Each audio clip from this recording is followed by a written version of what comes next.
So very exciting to be back here in the full pumped base medrash. Just want to take a few minutes before we hear the Shiur and continue the Talmud Torah, but just wanted to share how exciting it is to be here at the beginning of the Zman, Rosh Chodesh Elul. So many of you, so many returning faces, so many new faces, and to feel the energy in the base medrash like this morning is nothing like it. When we think about Elul, we think about our relationship with HaKadosh Baruch Hu. We think about Ani L'Dodi V'Dodi Li, and how that relationship is possible, and how that relationship is hopefully attainable. Our limud for this year is Maseches Kesubos, as we're just beginning. And Kesubos also emphasizes the concept of a relationship in a uniquely Jewish way. We've all been to Jewish weddings, and in some ways, the centerpiece of the chuppah is the Kriyas HaKsubah. And it's actually very peculiar that we read a document, a legal document, a binding document between a husband to a wife, all the responsibilities that he has for her. Why is this the public display under a chuppah? And the answer is that in order for a relationship to endure, it can't just be built upon fluffy ideas. It has to be built upon responsibility. The more you emphasize that, the more you show that you're investing in the relationship, the more real it is. And very quickly, you can see, I'm sure you'll be hearing this in your Shiurim, but just to begin the Zman with this idea, because it's so critical to the Masechta, Rosenzweig explained the Shiur, and others as well. You can look inside in the Beis Yitzchak Chav Vav. It goes back a few years. For those of you who are thinking about writing for Beis Yitzchak, this is the year to do it if you haven't done it yet. That according to the Rambam, even though we might assume the Kesubah might be D'Rabbanan, that has to do with the monetary parts of the Kesubah. When it comes to the fundamental ideas of the obligations of husband to wife, that is a din d'oraisa, and that's why the Rambam begins with the koteret, Lisa Isha, to marry a wife, b'ksuva v'kiddushin. Ksuva is in the beginning of the relationship. Ksuva has the notation of a d'oraisa because it's about the investment in that relationship. And what is true between a husband and wife is also true between ourselves and HaKadosh Baruch Hu. Here we are beginning the Zman, Rosh Chodesh, thinking about our relationship with the HaKadosh Baruch Hu. It's not just fluffy ideas. It has to be concretized. It has to be real. There has to be effort. There has to be investment. It means requiring money on our side. How much is this important this is to us? How much do we invest into it? And the same thing is true of Ein Adam L'Chavero. We need to invest in our relationships. The whole concept of arvus is born out of that responsibility. It's not just that we love one another, but we're responsible for one another. And to be able to be here together, beginning the Zman, feeling the breath of our yeshiva, we don't have to look further than the parochas behind me to see the beautiful colors of the different shvatim representing the different ways of avodas Hashem, the different ways that we approach HaKadosh Baruch Hu, as long as they're in front of the Sifrei Torah, as long as they're all focused in one direction, having different drachim l'makom is embraced in our yeshiva. One of the ways we get to see the beauty of our yeshiva is beyond the base medrash is when we spend Shabbos together. I encourage you to spend Shabbos on campus as often as you can. Now is not the time to talk about all the new updates, hopefully, that are happening this year in terms of Shabbos. Hopefully, they'll all be received very well. And in addition, this year, we don't have that much time to sign up. Camp Romamu is coming very, very soon, in 2 weeks. Not this week, but next Shabbos. And there'll be more than 20 Rebbeim there with you. It's a time to embrace each other and to think about some of the big ideas. One of the ideas we're going to be talking about on that Shabbos and throughout the semester is our relationship to AI. And what does it mean to live in a world where there's so many things that you're not sure what is real and what is not real? And who's the real me? And how do we prepare together for Elul? So as we study and begin the year learning Kesubos, we should also be investing our time in the Beis Medrash, in the Masechta, and learning all the dinim, but also investing in what it means to have a relationship with HaKadosh Baruch Hu, and with those that we love. It's my honor to ask our president, Rosh Yeshiva, to share the Shiur Pesicha today. It's always special to hear from the president. It's a especially unique opportunity to hear him today as we begin learning Daf Beis, opening up and getting into the Sugyos. And it's an opportunity as well to thank him publicly for all of his tireless work on our behalf of the Yeshiva, on behalf of the broader university, and to be reminded of the fact that our president is a Talmid Chacham, he's a Ben Yeshiva, he spends his time learning, he spends his time teaching Torah, and to allow him to give us the Shiur Pesicha this morning, Rabbi Berman.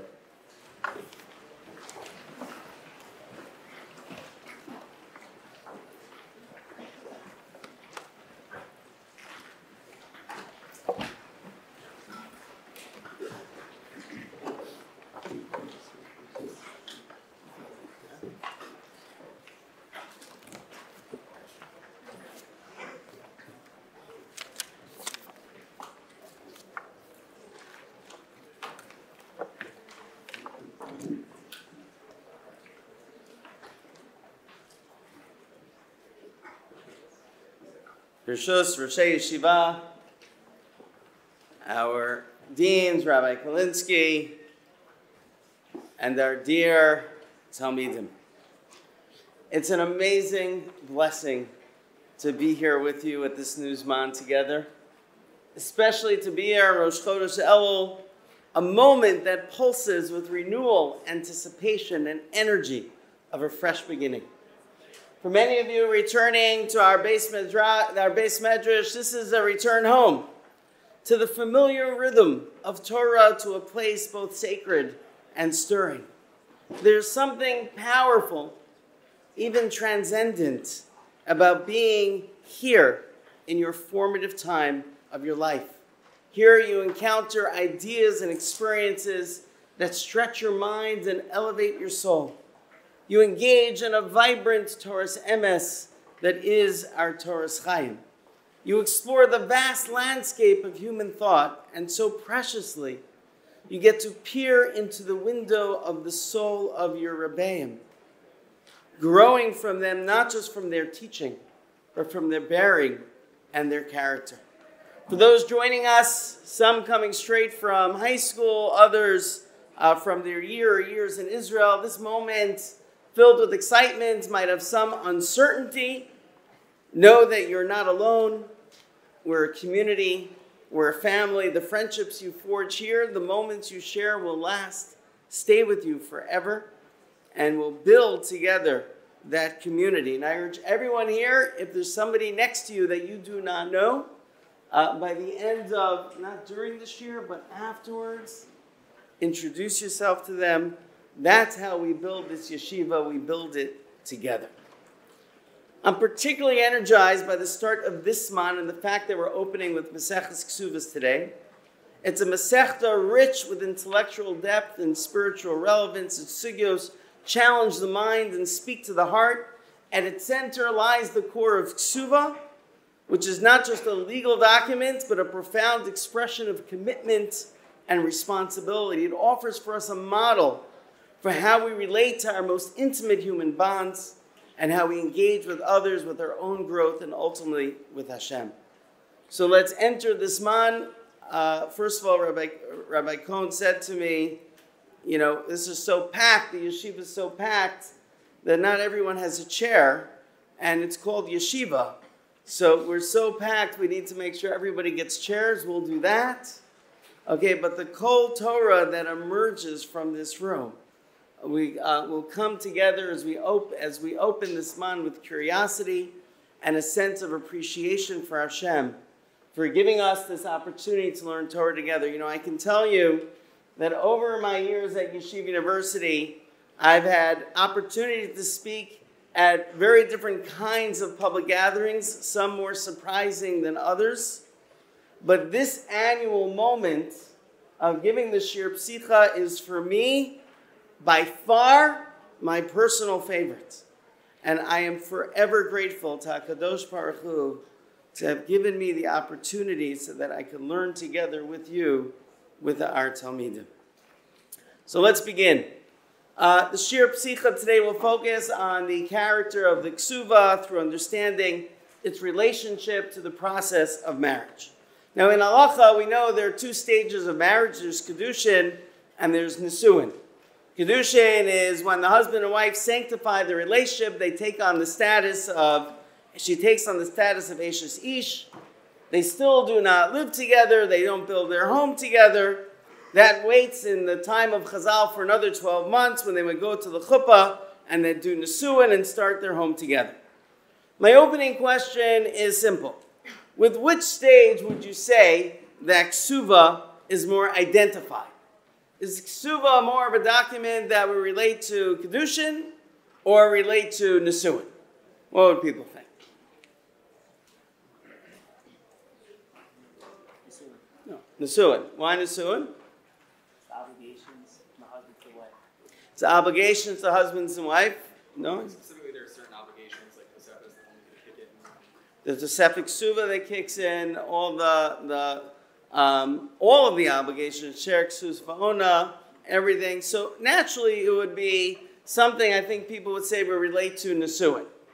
So I think we'll be a little surprised to find the connection with Ksuva and the halachos of Kedushin.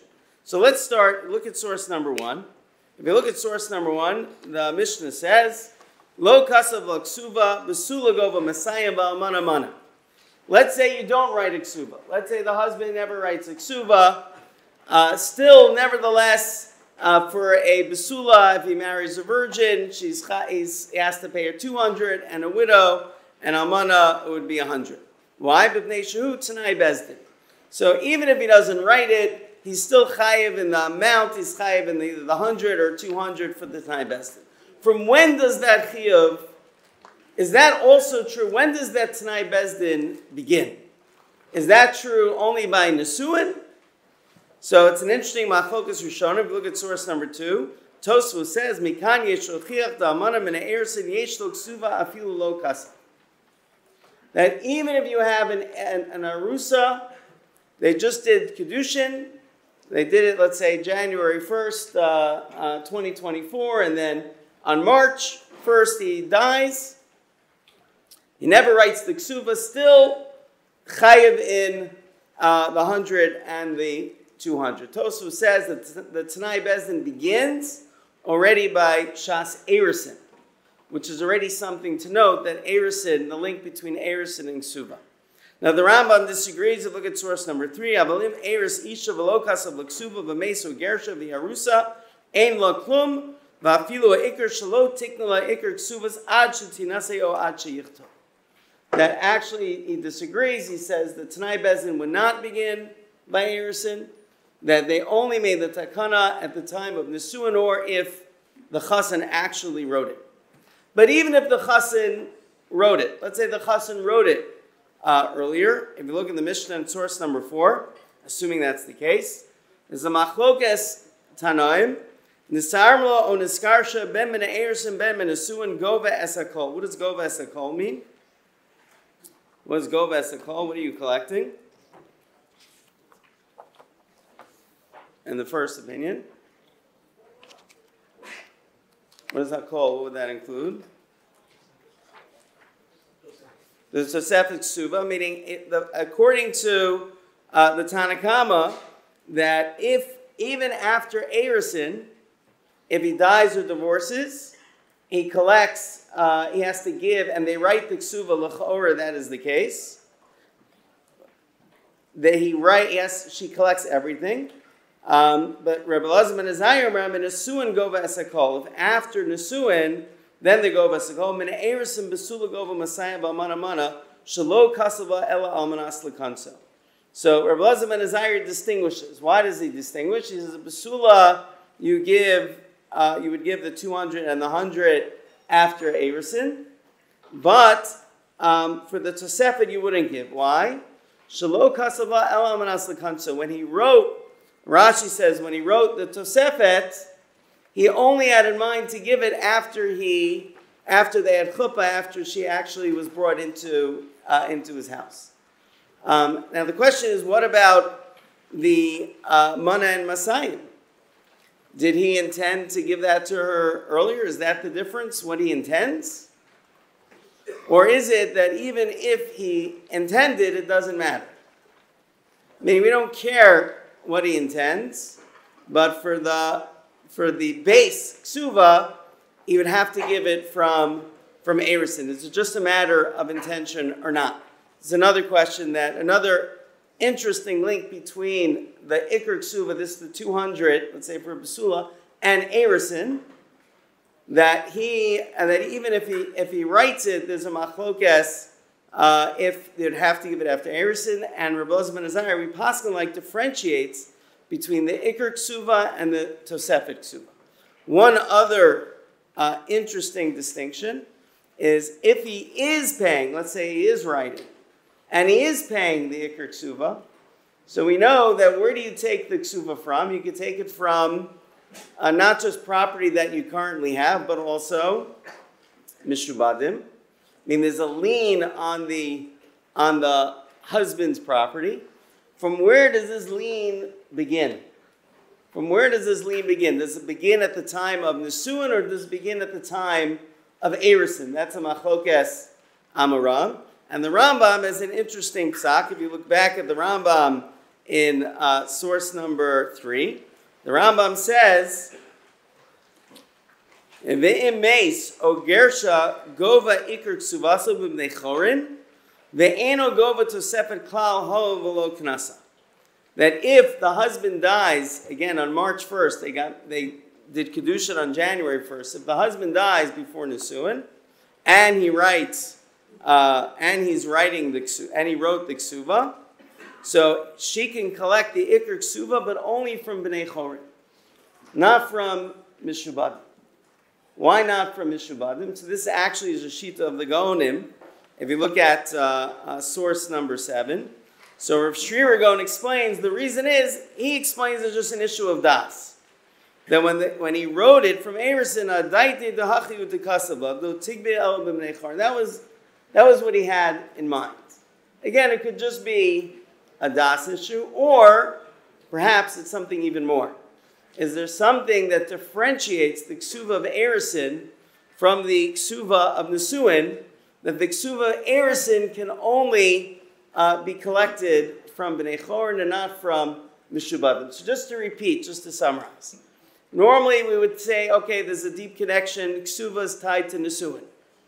Right? It makes so much sense to say that ksuva is hainu hach, it starts at the time of Nisuin and is fundamental to Nisuin. But yet, what we're seeing are hints of something else. So the T'nai Bezdin, according to Tosfos, even if you don't write it, even if you don't write ksuva, it starts already at Shas Erison. That's number one. Number two, maybe there's a difference between the Iker ksuva and the Tosefet ksuva, that you'd only get the 200, but you wouldn't get the Tosefet. Maybe there's a difference in Erison and in and Nisuin is the amount you would get in the ksuva. And then you have the Rambam who's saying not just the amount, but where you collect from. Do you collect from Bnei Chorin or do you collect from Mishubadim? Now, all of this could be just an issue of das and intent and nothing fundamental. And what I'm wondering is if it's something more. Does this indicate a deeper connection between ksuva and Erison? That's A. And B, is this a different kind of ksuva than the ksuva of Nisuin? Maybe there's there are two halves or two parts of the ksuva. So, in my mind, all these questions are related to the core of what ksuva is about. What is the source of ksuva? So here we have fundamental machlokas, where the ksuva is deraisa or derabbanan. If you look at source number 9, the Gemara says, Rabbi Shimon Gamliel, we could see the yellow. Rabbi Shimon Gamliel Omer, ksuvas isha min haTorah. The ksuva of an isha is from the Torah. Umi Amar Reb Shimon ben Gamliel Hachi. Does Reb Shimon Gamliel really say this? Vatanya, do we not learn in the Brisa, Kesev Yishkol Kamor Habsulos? Where's that pasuk from? Kesev Yishkol Kamor Habsulos? Say again. So Ones Mufata, by the pasuk by Mufata, that the pasuk says that he has to give, we'll go to that in a second, Kamor Habsulos. She'ezeh kamor abesulos, amor abesulos kazeh, mikan samchul chacham l'ksuva isha min haTorah. From here, we see that ksuva is from the Torah. Rabbi Shmuel in this brisa argues. The Gemara says you can reverse the position. So look at the pasuk in source 10. V'chiyafate ish psula shalo rasa. If a man seduces a nara besula who is not engaged, v'shachav ima, and he lays with her, mahar yimarena lo liisha. So he has to marry her and give her mohar. And if he doesn't, if the father refuses to give his daughter in marriage to this guy, kesev yishkol kemoar habesulos, then he has to pay like he would pay for mohar habesulos. The question is, what does mohar habesulos mean? So Rashi says, yifsek lo mohar kemishpat ish li ishto, in source number 11, shekosev lo ksuva v'yisena, then he has to write to her a ksuva. And the Ramban says, what are you talking about? Mohar doesn't mean ksuva. What does it sound like what does it sound like mohar means? Anybody? What does it sound like it means? Say again? Some sort of punishment? Some sort of monetary punishment. He's actually giving her something. Right? He's definitely giving her something. The mafata is giving her a monetary punishment, but kim mohar habesulos. I mean, he's giving her a monetary punishment, but like the mohar habesulos, which then, and I'm not saying it's a punishment, but is some monetary value, but it sounds like something he's giving right away. Not a star, a ksuva that he's writing for later.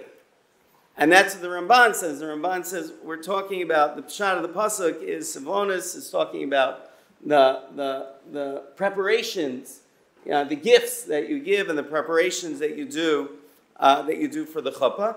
And they argue, Lamaisa, what is mohar reference to? We'll get back to that. So one opinion is that mohar is from the Torah. That is where you know ksuva is from the Torah. If you look at source number 16, the other opinion is mai taima tekina le rabbanan ksuva.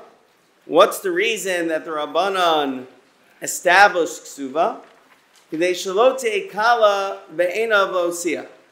So it's not easy for the husband to divorce his wife. It's a rabbinic decree. We wanted to create some deterrent. It won't be easy for the husband to divorce his wife, so we established a monetary deterrent so that he would think twice before he does it. What do we paskin like? Is ksuva deraisa or is it derabanan? So we just saw the Machokas Rashi Ramban how to interpret the psukim, and Ramban says consistently it's derabanan, and therefore all these psukim refer to not the ksuva. And we see a more complicated position in the Rambam. If you look at the Rambam in Sefer HaMitzvos, the Rambam says that the mitzvah of Kedushin, he shetzivanu liv'ol b'Kedushin. The mitzvah is if you're going to have intimate relations with the woman, is to do it through Kedushin, a mitzvah aseh of Kedushin. Then the Rambam also has something called the Minyan HaMitzvos. Anybody know what the Minyan HaMitzvos is? It's the Minyan HaMitzvos. It's not the Sefer HaMitzvos. There's a Minyan HaMitzvos.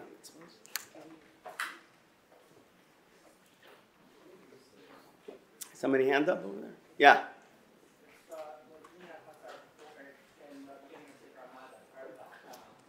Thank you, Ariel. That it's the beginning, before Sefer Mada, you see that there's a Minyan HaMitzvot, and there's a list of the mitzvos that the Rambam has from the Sefer HaMitzvot.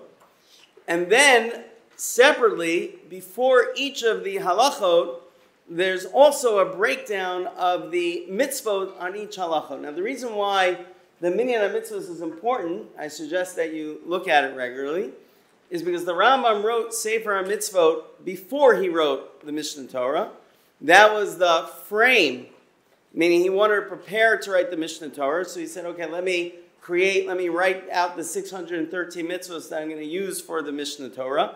He then did the Minyan HaMitzvot to summarize what each of the mitzvot are. And then he wrote the Mishnah Torah. And what's interesting is that sometimes there are deviations. So here, the Rambam clearly added something when he went to the Mishnah Torah. So in the Sefer Mitzvos again, he writes, "Hi shetzivanu livo b'kedushin." In the Minyan HaMitzvos, when he's just summarizing the Sefer Mitzvos, he says the mitzvah is livo b'kedushin. When he gets to the Mishnah Torah, he says, "Lisa isha b'ksuva b'kedushin." That the mitzvah is Lisa isha, and he adds, which he doesn't have in the Sefer HaMitzvos, ksuva. The ksuva is part of the process of creating the mitzvah raseh. Now, for the Rambam, this isn't the only time this is mentioned, but actually this phrase, that ksuva going together with kedushin, comes up in other contexts. So if you look at, for example, in source number 22, in the mitzvah lo taseh, and this does appear in the Sefer HaMitzvos, Hizir shelo lavo al isha below ksuva v'kedushin. When he writes the isser of kedesha, says the isser of kedesha is being with this woman without ksuva or kedushin. So the Rambam already had in the Sefer HaMitzvos the sense that ksuva had some deraisa element by kedesha, and then in the Mishnah Torah he added that to the definition of the mitzvah of kedushin. And the Rambam didn't even make up this phrase. This phrase comes earlier from the Gemara of what's the difference between nashim and pilagshim, between a married woman and a pilagesh. Amar Rav Yehuda Amar Rav, nashim b'ksuva u'b'kedushin, pilagshim below ksuva u'below kedushin. This is a Talmudic expression of ksuva b'kedushin. Like there's a connection, there's a tie of ksuva and kedushin. Without those elements, it's kedesha. Without those elements, the Gemara talks about pilagesh.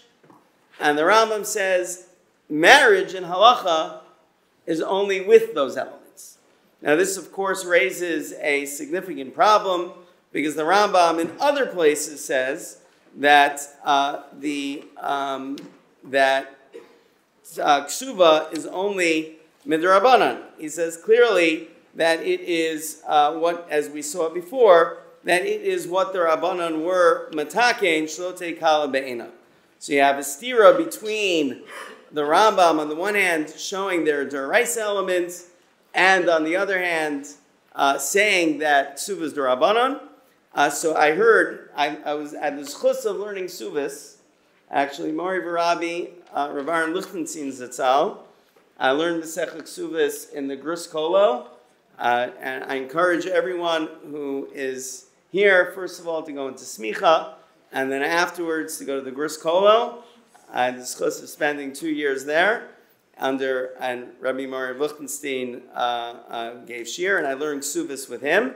And I had many opportunities to talk with Rabbi Rosenzweig about Kesubos.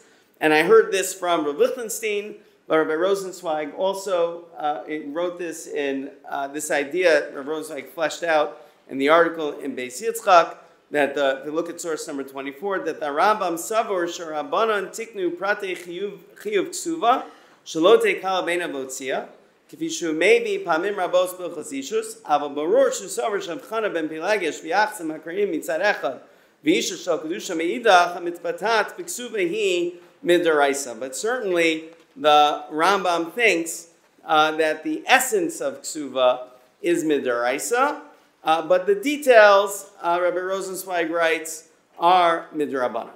Now, I want to explain how I understand this distinction, and we'll tie it all in at the end.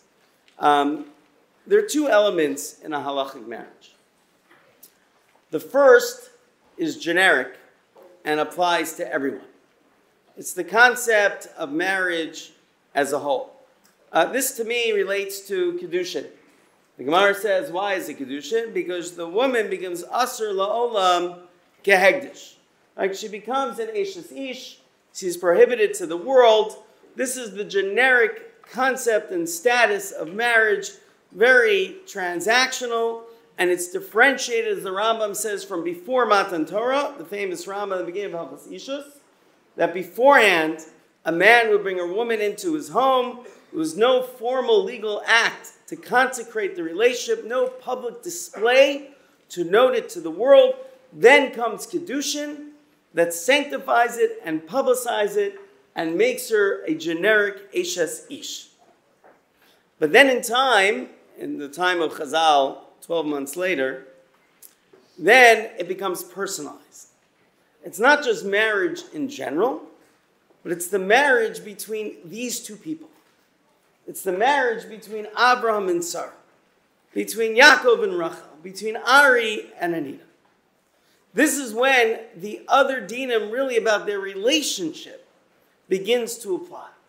So now you have Yerusha, then one inherits the other. You have nullifying vows. You have supporting her with food, clothes, obligations to bury her and for a Kohen and join to even become Tameh. You, of course, have the Heter Biyah. This is the specific. These two people now are forming this united couple. These two people, not just generic Ishus, but these two people are forming this bond with a detailed set of responsibilities and obligations one to the other. And this is the process of marriage in halacha. That it starts with the generic and the transactional, that she becomes an Eshes Ish, and then it gets to the personalized. And the question is, where does Ksuva fit into this process? And I think what you see, and the Gemara lays this out, is that actually shifts a bit over time. If you look at source number 25, the Gemara says, Barishona hayu kosvin l'bsulam masayim u'amana mana. That in the beginning, that the man would write to his wife 200 and to a widow 100. But v'hayu maskinin v'lo hayu nosim nashim. But what happened was, let's take the side of the women, that the women wouldn't be marrying the men. Why wouldn't they be marrying the men? Why do you think? Why wouldn't they be getting married?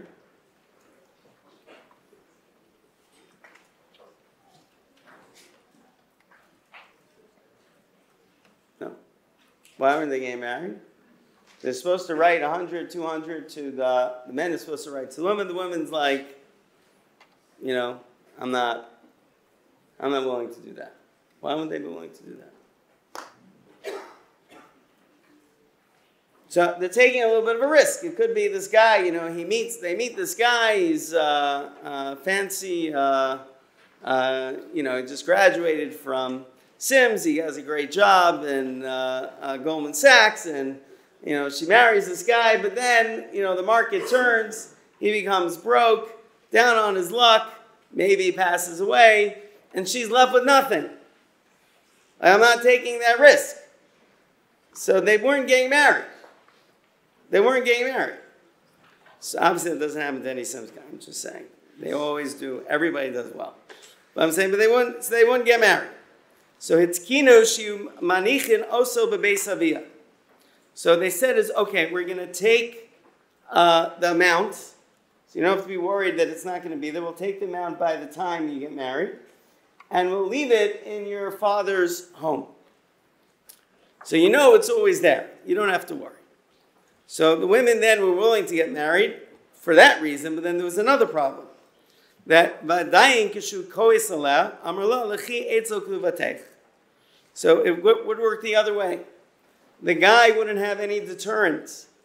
He would be quick. Let's say he's an angry type of person. He makes rash decisions.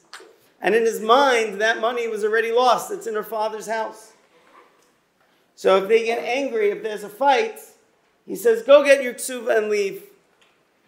And the relationships, maybe the woman wouldn't get married based on this because she knew what was coming. But there was a problem. So it's kinu shi'amanichno so bebeit chameis. They said, you know what? Let's leave it in her father-in-law's house, meaning the husband lived in his father's house. So let's leave it in their house. Ashirat osot oso klato shel kesef v'shel zav. For the wealthy women, the husband made them like a beautiful plated, objects or kalim of silver and gold. And for the poor people, they made a kli for sanitary needs, but they had a kli, a physical kli, that he gave her at the time of marriage. And there, the thinking is that accomplishes both things. First of all, she has something that she can take with her, so she feels protected. And there's something there that he can lose, so he would feel a deterrent. But ultimately, even that didn't work. That when he got angry, because he didn't think of it as his, he already gave it over as a gift. So there wasn't enough of a deterrent. Until Shimon ben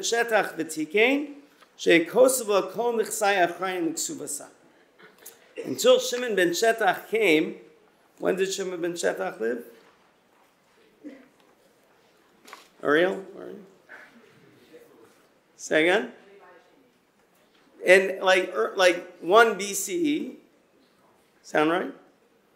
Okay, I mean very early. This is early before the Tanaim. Before, very early, Shimon ben Shetach said that we're going to make this into a lien on the property. Now, if you think about what happened here, then you'll have both elements. First of all, the wife will be assured that the money will be there. And secondly, the husband will have a deterrent because he's actually going to lose something that currently exists. Now, this is the pshat of Shlote Kala Be'enav Lotzia, meaning the Rabbanan, the story is when the Gemara and other places say that it's not easy for the husband to divorce his wife. It was Shimon ben Shetach who made this takana. It was putting this lien. Now, this concept is not just about a deterrent, but as Rabbi Kalinsky quoted Rabbi Rosenzweig, Rabbi Rosenzweig argues that it becomes characteristic of the whole relationship. That a core of a relationship is built on commitment. If one has 1 foot out the door the whole time, it would be impossible to develop a real relationship. When anything would go wrong, it would immediately disband without working on it. And the only way to grow together is by working through it. The Rabbanan in this takana were not just concerned about stopping a relationship for ending, but we're putting the vehicles in place to give the marriage the right character to which it can grow. Now, this understanding gives deep meaning to ksuva not just as a technical vehicle to prevent divorce, but that fuels the entire years of marriage with the right sense of commitment, which informs all marriages, whether or not the conditions of payment are actually ever triggered. Now, this is a foundational understanding to ksuva. But if you notice in the Gemara, this only really comes at the end of the process, once you get to Shimon ben Shetach. But I'd like to suggest that it's not how it started. On the Deraisa level, the concept of ksuva sounds much more like a simple bridal payment. If you look back in the source sheets, in source number 13, when Shechem is saying to Yaakov and his family, I want to marry Dinah. He says, Harbu alay ma'od mohar umatan. I'll give you a lot of mohar umata. Rashi again says, mohar, ksuva. The Ramban says, what do you mean ksuva? He's obviously talking about, it's in the context of matano. I'm going to give her gifts. How is that ksuva? And even in the Gemara, if you look at the Gemara talked about that the husband was giving something tangible. He was giving a kli of kesef or zav. It wasn't a shtar that he was actually giving her something. Now, whether it's a matana or a mashkon, it could be a mashkon, but there's something physical that he's handing her. And the mashkon would be for a guarantee for some security for the wife, to induce her to enter into the marriage. This whole concept of ksuva, of a mohar that's in the Torah, is actually very transactional. If you look at the Rambam and the Mor Nevuchim, I have it in the source sheets here. The Rambam, when he explains Ksuva, the reason for Ksuva, says that it's parallel to what Yehuda gave to Tamar, or was trying to give to Tamar. And that was mutter before Matan Torah. After Matan Torah, that became asur. But these kind of bridal payments was what the Ksuva post Matan Torah was based on. And after Matan Torah, so the Torah used the same concept of these monies to differentiate it from Kedesha. So it's very possible that Ksuva was actually intrinsically tied to Kedushin. Ksuva was either the mashkon or maybe a matana of some way. That was a transactional to get the isha into the marriage. It wasn't shalote kala be'ena v'otzia. That came later. That sense of commitment and relationship came later with Shimon ben Shetach. And the Rabbanan moved Ksuva from a Kedushin concept to an Asuin concept that characterized the personal bond between the husband and wife. And once the Rabbanan shifted the concept of Ksuva, and it became very connected to Nisuin, being done Samach L'chuppah, then other additions were brought in. For example, in your personal relationship, maybe your wife, you want to give more than 100 or 200. Maybe you want to give more to her. Maybe she likes specific things. Maybe she likes clothes. Maybe she likes jewelry. So you start doing Tosefes Ksuva. You personalize it. Not just the Almana and the Basula, the 100, 200 that everybody gets. But you're going to do something for this specific Isha, you. And your husband, you're going to do for this Isha. And you know what? She's going to bring in money. She's going to bring it in a dunya. And how much are you going to accept on yourself of that obligation for her dunya? And the document becomes very personalized. Then it becomes an Asuin document, as you said, with the obligations that this husband has to his wife. And you see this evolve over time to a medieval era where they start painting and they start doing art on the Ksuva. Because the Ksuva moved from a chov to the personalized expression of marriage. And that was all part of Shimon ben Shetach's chiddush. He might have even moved it from matana to chov. He certainly moved it from mashkon, of a guarantee, to something more about commitment and the relationship. So you can all see Ksuva and why we would naturally think Ksuva after the Rabbanan is very much intrinsically tied to Nisuin. But if you pay careful attention, you can see the fundamental layers of Kedushin and Ksuva still exist. You see it in the language in Maseches Sanhedrin about Pilegesh. No Ksuva or Kedushin. Ksuva v'Kedushin. You fundamentally tie. Or the Rambam by Kadesha. Or even the mitzvah to marry with Ksuva and Kedushin. And that's why when Chazal made the Tanai Bezdin, I would suggest, according to Tosfos, they started at the time of Kedushin. Because that was fundamental. That was the basis, the layer of Kedushin. And why Reb Elazar ben Azariah says that even if you do write it, you differentiate the Iker Ksuva from the Tosefet Ksuva, because the Iker Ksuva, the core Deraisa level, and when the Rabbanan made the Iker Ksuva perhaps modeled after the Deraisa level, was actually a Kedushin concept.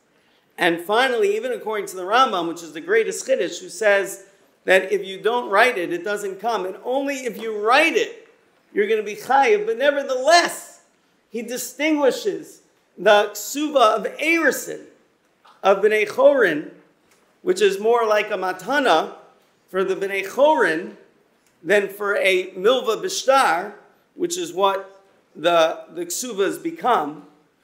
You could even see that layer of distinction, that the ksuva of Arusa still exists inside. It's hidden. You don't normally see it. It's hidden. But it still exists inside. And you could see it also if you follow the Gaonim. And it's really interesting, and I suggest to everyone that when you read Maseches Kesubos and when you learn through it, go through the Otzer HaGaonim. right? We have on our shelves, go through the Otzar HaGaonim, right? The Talmud ended about, when did the Gemara end? What year did the Gemara end? Say again? It's a big question? Okay, big question to ask. Let's say roughly 500. When did Rashi begin? 500 years later. So there's 500 years. There's 500 years of learning going on. And it's captured in the work of the Gaonim. And it's hard to understand the Rambam, what he's following or what he's deviating from, without knowing the Gaonim, which is the lineage which he emerges from and differentiates himself. So in the Gaonim, it's very interesting. I put it in your source sheet, so look at it afterwards. In source 27, Rav Gaon says that there was this crazy minhag to be Makadesh and Isha, not B'shas Ksuva. And he said, that's terrible. He said, Rabbi Gaon made a ruling, Shalo Yikachu, Rabbi Gaon, earlier in Rav the 1000s, Rabbi Gaon could have been, and here he says it like it's 100 years, but the Rabbi Gaon is like 300 years before. Shalo or 400, Shalo Yikachu, Ela Keseder B'chol Aksuva. That you should not do Kedushin, but Keseder Bavel B'ksuva, V'chatam Yidei Edom U'berchas Erison. That Ksuva was fundamentally tied to Erison. In fact, in Rav Saadia Gaon, if you look at source 28, he puts Ksuva into the Amira. When you don't just say Areya Mikudesh Li B'tabatzu, you say basically, if you look at it, Aristali Mikudesh Li Anta Plonita Batponi L'Dilei Ana Ploni Barponi Ba'adein Kasa B'ma De Isbe Ubahada Ksuva Ubama De Kasabe. That included in the Kedushin is the Ksuva. The link between Kedushin and Ksuva, is certainly fundamental and can be found in the Rishonim. And perhaps this is why you hand over the Ksuva from husband to wife. It's a very strange thing. Why do you hand the Ksuva from husband to wife? So, if it's a shtar chov, it's just a shtar chov, the milva b'shtar, husband accepting all these obligations, it has you can do that, you just sign it. You do a kinyan. You don't even need to hand it to her. And then you have this strange custom that people hand it over with Eidim. And Rabbi Rosenzweig says he doesn't think you need to hand it over with Eidim. He said Rav Shechter, he does not thinks we need to hand it over with Eidim, the Baal to the Isha, with the Ksuva. Say again? You don't need it. It's a mistake. So where did the mistake come from? I think this is it. Because it was this confusion of the Kedushin, where you would need it, and this interplay of Kedushin and Ksuva, which obviously are separate, but the way that Minhagim have. And you see, like you have Rabbanim like very makbid on this Masira, and you just heard Rav Shechter say, no greater authority in the world, that it's a mistake. So you could tell that to your next Seder Kedushin. And but this is perhaps why, because of this layer of Kedushin and Nesuin, and why, by the way, Ksuva is the perfect document to read between Kedushin and Nesuin. All right, on the one hand, it's a hefsek, that's why we do it, but on the other, it's actually the perfect link that binds Kedushin to Nesuin, because it's the document of the shift from going from just a generic Kedushin to the personalized Nesuin, where you become married with this together with husband and wife. Now, all of this gives us not only a deeper halachic understanding of Ksuva as a legal document, but also a profound insight into the nature of relationships themselves. As I've shared before, halacha often contrasts two paradigms and how we approach relationships: the consumer and the covenants. The consumer and the covenants. The consumer mindset belongs to the realm of transactions, property, goods, services. It's about exchanges, utility, and what one can get out of a situation. And make no mistake, there's value in learning how to be a responsible consumer. Whether in the supermarket or in your future professions or daily life, practical wisdom matters, and we also teach that here at YU. But while it has its place, the consumer lens is limited. The most significant formative relationships in your life, those that shape your identity and give your life meaning, are not transactional. They are covenantal. Covenantal relationships are not built on utility. They're built on commitment, on shared purpose, on a deep and enduring bond. They nourish your soul, shape your character, and anchor you through life's challenges. The clearest human expression of the interpersonal relationship of this covenantal bond is the relationship between husband and wife.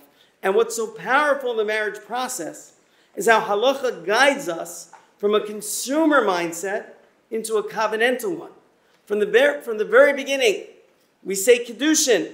We speak not of transactions, but of Kedusha, of holiness. We're not discussing objects. We're speaking of souls and connections. Nisu in the second stage is when the relationship becomes fully realized, lived, and personalized. The transition itself from Kedushin to Nisuin teaches us something essential, that relationships aren't static, that they're meant to grow. The marriage isn't the end of the process. It's the beginning of a shared journey, a journey of love, mutual discovery, and unity of purpose. And this pattern of growth is true not just in marriage, but in all covenantal relationships with others, with ourselves, and with Hashem. Take a look at the Mishnah in Kesubos, Yud Bet Amud Bet. This to me is a great expression, al pi drush, of the entire embodiment of what Ksuva is trying to mitigate against, to fight against. So, the day after the marriage, the husband comes over and says, Mekach tos, I'm out. You are not a psula. And she says, Misharistani nanasti. I was raped after we were betrothed. Now, why didn't she mention that to him beforehand? That's something to have talked about, but she didn't. And then he responds and says, Lo, no, you were not. Now, and I'm out, Mekach tos. Now, can you imagine a crazier thing to respond to your betrothed who just told you that she was raped after betrothal? And she's like, Nistach b'sadeo. Listen, it's tough luck. It's not, your field was flooded. What type of conversation is this? So Rabbi Yeshua says, Lo mi piu anu chayim. It's a machlokas, Rabbi Yeshua. What are we paskin like? You're in Bezdin, so we need all of the, factors. You need bari v'shema, you need chazakos. You need to weigh amotzim and chaver. You need to weigh all the factors. And Rabbi Yeshua says, Lo mi piu anu chayim. In Bezdin, we don't live by her mouth. I heard when I read that, but you, husband, maybe you should be living by her mouth. We don't. We're in the court system. But you? This is a great expression of a relationship that hasn't switched from a consumer to a covenant. Of somebody who's still very much thinking like a consumer and mekach tos. And I have to tell you that your life, that real life, is nistach b'sadeh. That real life is that your fields will be flooded. Right? You make a commitment, reality's going to shift, life's going to throw you surprises, some good, some difficult. And the fundamental question of the Masechet is, will you treat life as a mekach tos? Okay, I'm out. I'm walking away. I didn't expect this. It's not what I bargained for. I'm out. Or will you lean into the covenants? Will you collapse or will you grow? That's the choice we face again and again, not just in marriage, but in every serious relationship, in every serious life commitment that you have, this is what you face. You know, I just had an experience with a couple of wonderful Yeshiva University students. We were in the Hamptons for Shabbat. I try to go with students to interesting places. You could call my office and go online and sign your name, and we'll see if we'll take you. We've gone to Abu Dhabi, we've gone to Berlin, and this time we went to the Hamptons. And we had a great Shabbat lunch. I won't mention the family name. It was an amazing, amazing family. Maybe I'll mention it. It was really so interesting. So Robert Kraft was there, and Dan Loeb was there. It was an amazing Shabbos lunch. And then in walks Congressman Brian Mast. Well, I didn't expect to come. Okay, who is Congressman Brian Mast? So Brian was a soldier in Afghanistan, United States soldier in Afghanistan. He's now the chair of the Foreign Affairs Committee in Congress. He was fighting in Afghanistan, and his job was bombs detonation. And he was searching in a field. He was surprised. He actually triggered a bomb and exploded. He lost both of his legs. Brian walks in with these two prosthetics, right? Lost both of his legs. And he explains that, you know, when he was younger, he was more of a party guy. And he wasn't so serious in life. And then he did his military service, and an explosion took his legs. And he could have given up. But his father came to him in the hospital and said, what you do now is up to you. So he doubled down on his life. And he said, I am going to just live my values. So he looked out at the world and saw what was going on. And he said, I am going to draft into the IDF. This American soldier with two prosthetics went to Israel. He's not Jewish. He's not Jewish. He went to Israel to fight for the IDF because he said this is what is morally right and morally good. This is more than just living with resilience and getting through a difficult time. That's like living covenantally, a belief that your life matters and that you can make an impact for the good. You know, and this is some of the question we have. So it was very interesting because after the lunch, I sat around with the Yeshiva University students to process what we just experienced. Okay? I experienced this at other times, but this is the first time that they would have to process this. And David asked a great question. David, what was the question that you asked? I said that after 120, a lot of these people that were there are going to have a long list of for what they did. People and for everything. And thinking about us now, like we're just starting to write our list.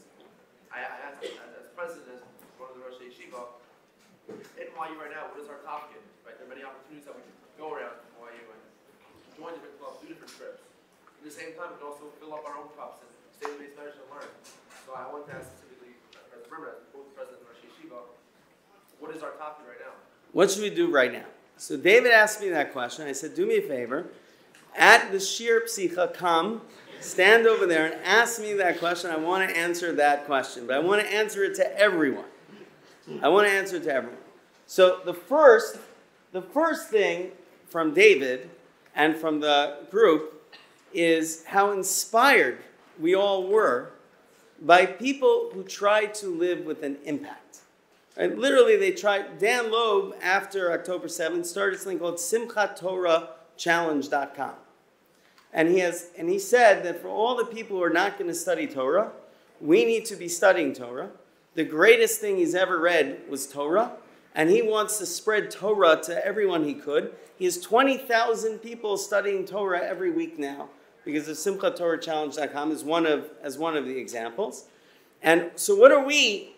So I think the first thing is to be inspired for excellence and for impact. And to know that you, whatever you are, your authentic self, whatever your role is to have impact. Whatever that is. So for example, Noah said to me, So I'm going to be a doctor, and I'm moving to Israel, making Aliyah. So should I be going into politics? Should I be starting websites? Like, no. How amazing is that? You're going to embody the values of the Torah with chesed and kindness and menschlichkeit and go out and help these neshamot. Every step that you do is a Kiddush Hashem. Everything you're doing is having impact. Not just in the healing of the refuas haguf, but the refuas hanefesh of your role model and who you are. And to spread that, whoever you are, wherever you are. To think of yourself in these terms. How am I going to spread the messages of Hashem? And what I think will help bring the Geula to the world. How am I going to do that? So that is everyone has to answer that question differently. Everyone has to answer that question differently. There's no one right way of doing it. What you're here at YU is to find who you are. But what we believe in this yeshiva, in your search for who you are, is that Talmud Torah is a core element of figuring out your personality. That it's by learning Torah, you'll be exploring many things in many different areas, but learning Torah will root you and be malei kreso and fill your gut with the values and the mitzvot and the Torah and the ideas of HaKadosh Baruch Hu that will help you form yourself, because the goal isn't just to you be great for yourself. The goal is to be great as an Eved Hashem and bring that out. And we believe that Talmud Torah is essential to that process. Now, how are you going to do that? It really depends on the person. I've said this before. I personally, when I was in YU, and I have a lot of chaverim here who were with me, we were in the Beis Medrash, not just in the day, but also in the night, not just in the night, but deep into the night. And I encourage anyone who can, and that's their tafkid, they should be here. And especially the beginning of this month. Stretch yourself. Whatever you're going to do now is the maximum that you're ever going to do. It's never going to get longer. It's only going to get shorter as the tests and the homework come. So go for the maximum now, if that's who you are. We started, my chaverim who are with me and I, for 3 sidarim, from 8 to 1 in the morning. Okay, and I walk around here at night during the year to see the guys who are here at like 12:30 at night. Okay, push yourself. Like, now's the time that you should be pushing yourself, if that's who you are. There are others that you know what, maybe they're going on Shabbotonim and NCSY, and they're doing other things, and that develops who you are. I had a lot of friends who were doing YUSSR at the time. I didn't, but a lot of friends did, and that was their way that they grew and who they are. There's no one right way. I will say that one semester I had Dr. Lee, and then I was not in the Beis Medrash from 8 to 1. You don't even know who that is. That's crazy. But anyway, very serious expository writing. And keep in mind, I was a philosophy major, so it was a lot easier to be in the Beis Medrash from 8 to 1.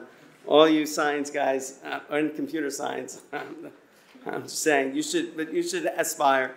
But this is, but everyone has to find who they are, David.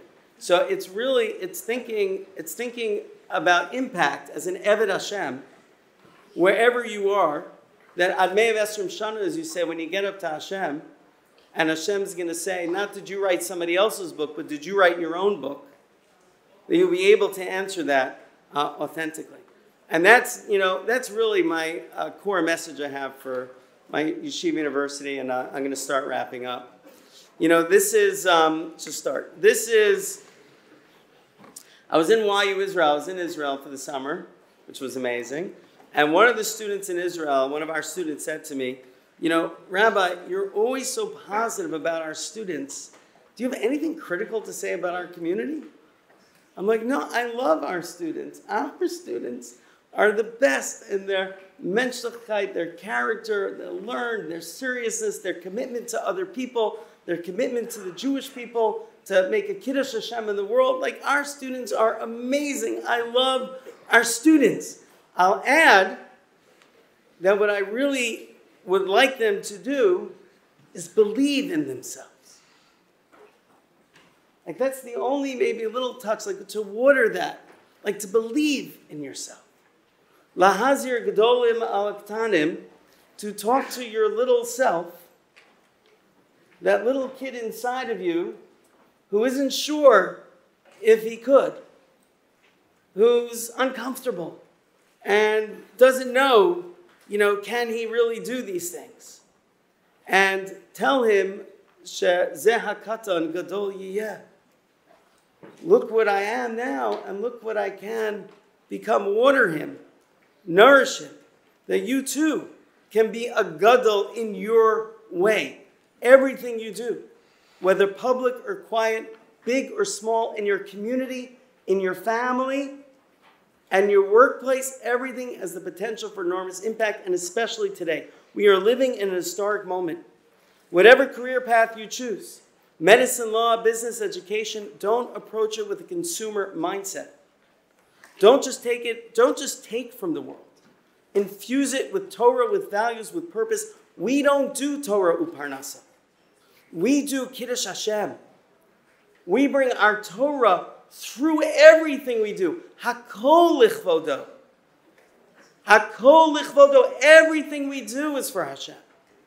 And see your lives, everything in your lives, internally, externally, your personal, private impact, your public impact is all for Kavod Shamayim. And here in our yeshiva, we honor each of your personal journeys. Not everyone will learn the same sugyos. Not everyone learns the same amount of time or in the same style. What unites us is Talmud Torah. It's our lifeblood. From there, take what's offered to you and find your authentic voice.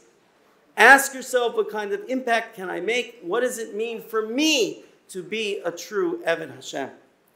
It includes, of course, Torah, Tefillah, mitzvos, refraining from Yisurim. And it also means being a vessel to bring Hashem's light into the world. That's our mission. In this base medrash with other people, as I said, if you don't know other people, if you think other people are new, going to speak to them and welcoming them is a great expression of this. In Israel, throughout the diaspora, we're part of the story of Geula by living the story of Geula. A covenantal life means a deep relationship with your spouse and with others, a purposeful relationship with your own life, your Torah as Adam, and a living relationship with Hashem. And we're just getting started. But when Nistach B'Sadeo happens, when life turns in ways you don't expect, turn to Hashem, who's always by your side. You don't need to sell yourself to Hashem. You're not a product. He loves you. Bring your authentic self into your relationship with Hashem.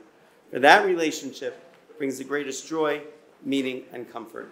There's a beautiful midrash that the Ksuva is the Torah. The Torah is the Ksuva with Hashem. It binds us with love, responsibility, and destiny. As we begin this new Zman, let us dedicate ourselves to the covenantal connections that make our lives meaningful. Have a wonderful, wonderful day and an incredible Zman.